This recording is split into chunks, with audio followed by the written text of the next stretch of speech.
Hello दोस्तों चलिए आज का सेशन स्टार्ट करते हैं। क्वेश्चन नंबर 1, प्रतिवर्ष अंगदान दिवस कब मनाया जाता है? तो ऑप्शन दिया है ए 16 अगस्त, 14 अगस्त, 15 अगस्त और 13 अगस्त को। तो प्रतिवर्ष अंगदान दिवस के रूप में कब मनाया जाता है? तो 13 अगस्त को अंगदान दिवस के रूप में मनाया जाता है। अगर बात करते हैं 14 अगस्त को, यह पाकिस्तान अपना स्वतंत्रता दिवस मनाता है और 15 अगस्त को भारत स्वतंत्रता दिवस मनाया जाता है और 13 अगस्त को अंगदान दिवस के रूप में मनाया जाता है। और राष्ट्रीय अंगदान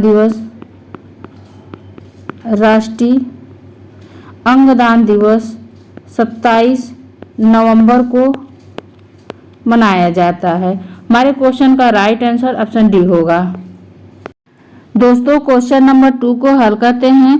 प्रतिवर्ष स्तनपान सप्ताह का आयोजन कब किया जाता है? ऑप्शन दिया है ए 1 अगस्त से 7 अगस्त तक, ऑप्शन बी 2 अगस्त से 8 अगस्त तक, ऑप्शन सी 3 अगस्त से 9 अगस्त तक और ऑप्शन डी 4 अगस्त से 10 अगस्त तक। बात करते हैं स्तनपान सप्ताह का आयोजन कब किया जाता है? तो 1 अगस्त से 7 अगस्त को स्तनपान पूरे विश्व में मनाया जाता है। इसका उद्देश्य है कि शिशुओं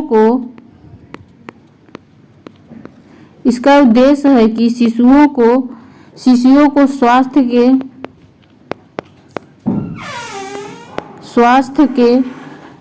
में सुधार को प्रोत्साहित करना।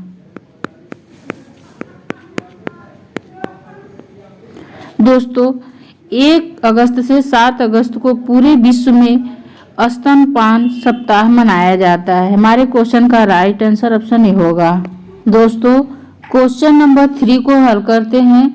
नेत्रदान में दाता के आंख का कौन सा भाग प्रत्यारोपित किया जाता है?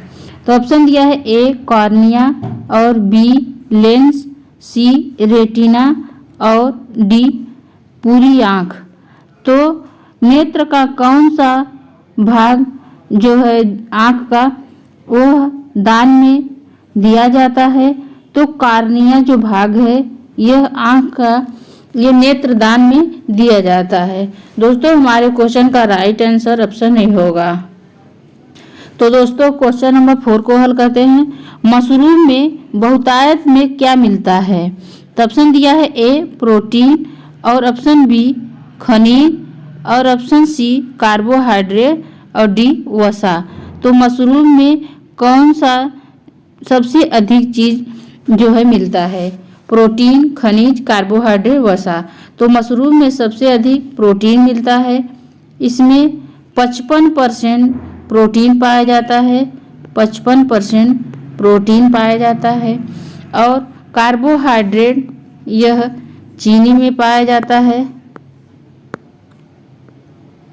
और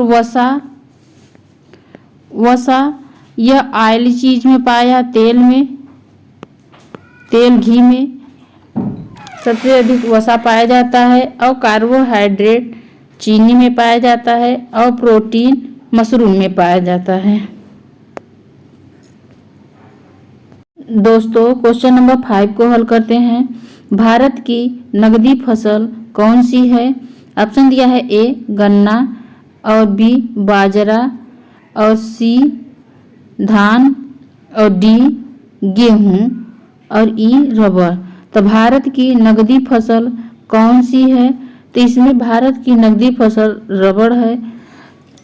रबर एक नकदी फसल है और रबर के लिए सबसे ज़्यादा उष्णकटिबंधीय विषुवत रेखीय प्रदेश का उपज है। इसकी खेती के लिए औसतन 18 से 35 डिग्री सेल्सियस तापमान से और 200 सेंटीमीटर की अधिक वर्षा का लावा मिट्टी का लैटराइट मिट्टी उपज मानी जाती है। और दोस्तों भारत की यह नकदी फसल सबसे अधिक होती है रबड़ की और गन्ना सबसे ज़्यादा भारत में पाया जाता है। बात करें राज्य में तो उत्तर प्रदेश में सबसे अधिक गन्ना का उत्पादन किया जाता है। बाजरे का उत्पादन मध्य प्रदेश में किया जाता है और धान पश्चिम बंगाल में किया जाता है, पश्चिम बंगाल में। और गेहूं का सबसे अधिक उत्तर प्रदेश में किया जाता है। और हमारे क्वेश्चन का राइट आंसर ऑप्शन ई होगा। दोस्तों क्वेश्चन नंबर 6 को हल करते हैं। भारत के कोरोमंडल तट पर वर्षा सर्वाधिक कब होती है? ऑप्शन दिया है ए जनवरी फरवरी में, और ऑप्शन बी जून सितंबर में, और ऑप्शन सी मार्च मई में, और डी अक्टूबर नवंबर में। तो भारत के कोरोमंडल तट पर सर्वाधिक वर्षा कब होती है? तो यह अक्टूबर और नवंबर में वर्षा होती है, शीतकालीन वर्षा होती है कोरोमंडल तट पर। यह तमिलनाडु राज्य पर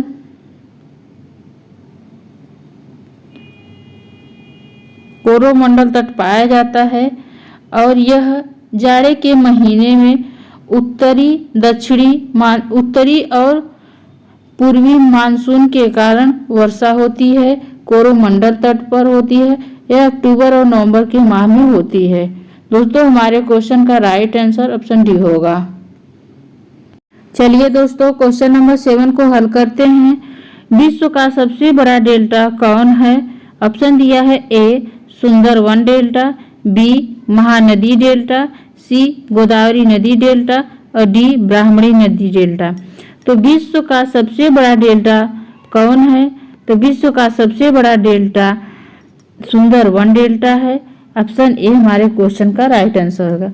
अगर बात करें दोस्तों इसकी लंबाई की, इसकी लंबाई 75,000 वर्ग किलोमीटर है और यह डेल्टा गंगा नदी जब बंगाल की खाड़ी में जाकर गिरती है तो इस डेल्टा का निर्माण होता है। पश्चिम बंगाल में एक सुंदर वन का नाम का वन है, उसी के नाम पर इस डेल्टा का नाम सुंदरवन डेल्टा पड़ा है। और पश्चिम बंगाल में सुंदरवन डेल्टा राष्ट्रीय उद्यान भी पाया जाता है। पश्चिम बंगाल में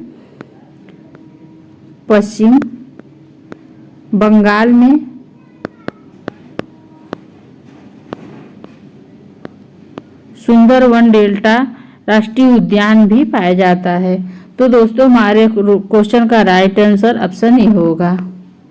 चलिए दोस्तों क्वेश्चन नंबर 8 को हल करते हैं। रावी नदी का प्राचीन नाम क्या था? ऑप्शन दिया है ए बिपाशा, बी परुशड़ी, सी कुंभा, और डी सुरसती। तो रावी नदी का प्राचीन नाम क्या था? तो इसका प्राचीन नाम परुशड़ी नदी था और बिपाशा का नाम ब्यास था और सतलुज नदी का नाम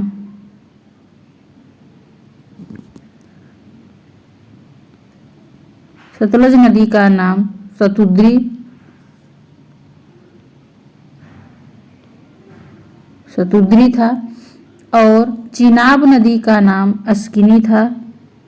चिनाब नदी का नाम अस्किनी।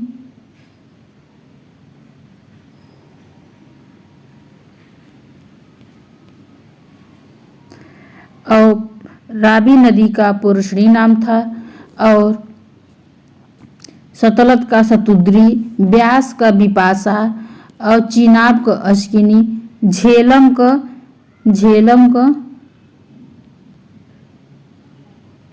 बितस्ता। दोस्तों हमारे क्वेश्चन का राइट आंसर होगा ऑप्शन बी। तो चलिए दोस्तों क्वेश्चन नंबर 9 को हल करते हैं। महात्मा गांधी ने हरिजन यात्रा कहाँ से प्रारंभ की थी? ऑप्शन दिया है ए साबरमती आश्रम से, और बी पनावर आश्रम से, और सी वर्धा से, डी पूना से। तो महात्मा गांधी जी ने हरिजन यात्रा कहाँ से प्रारंभ की थी? तो यह वर्धा सम्मेलन से प्रारंभ की थी। दोस्तों अगर बात करते हैं वर्धा सम्मेलन, यहाँ से ऑप्शन सी हमारे क्वेश्चन का राइट आंसर होगा। साबरमती आश्रम से इन्होंने दांडी यात्रा शुरू की थी और 78 अनुयायियों के साथ इन्होंने साबरमती आश्रम से दांडी यात्रा शुरू की थी और पूना पैक्ट लाहौर में 1931 ईस्वी को हुआ था और वर्धा सम्मेलन से महात्मा गांधी ने हरिजन यात्रा प्रारंभ की थी। क्वेश्चन सी हमारे क्वेश्चन का राइट आंसर होगा, ऑप्शन सी।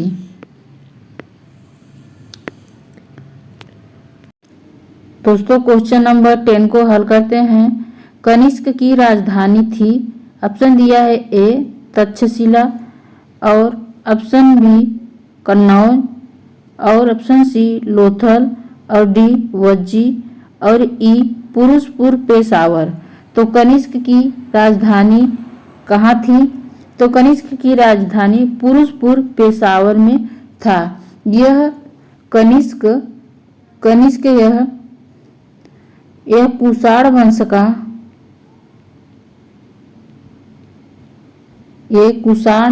वंश का प्रतापी राजा था। कुषाण वंश का प्रतापी राजा था। कनिष्क बौद्ध धर्म को महायान संप्रदाय का अनुयायी था। यह बौद्ध धर्म का महायान संप्रदाय का अनुयायी था। कनिष्क का राजकवि अश्वघोष था। अश्वघोष इनके राजकवि थे और कनिष्क की राजधानी पुरुषपुर पेशावर था और यह बौद्ध धर्म से जुड़ा हुआ था कनिष्क। दोस्तों हमारे क्वेश्चन का राइट आंसर ऑप्शन ई होगा।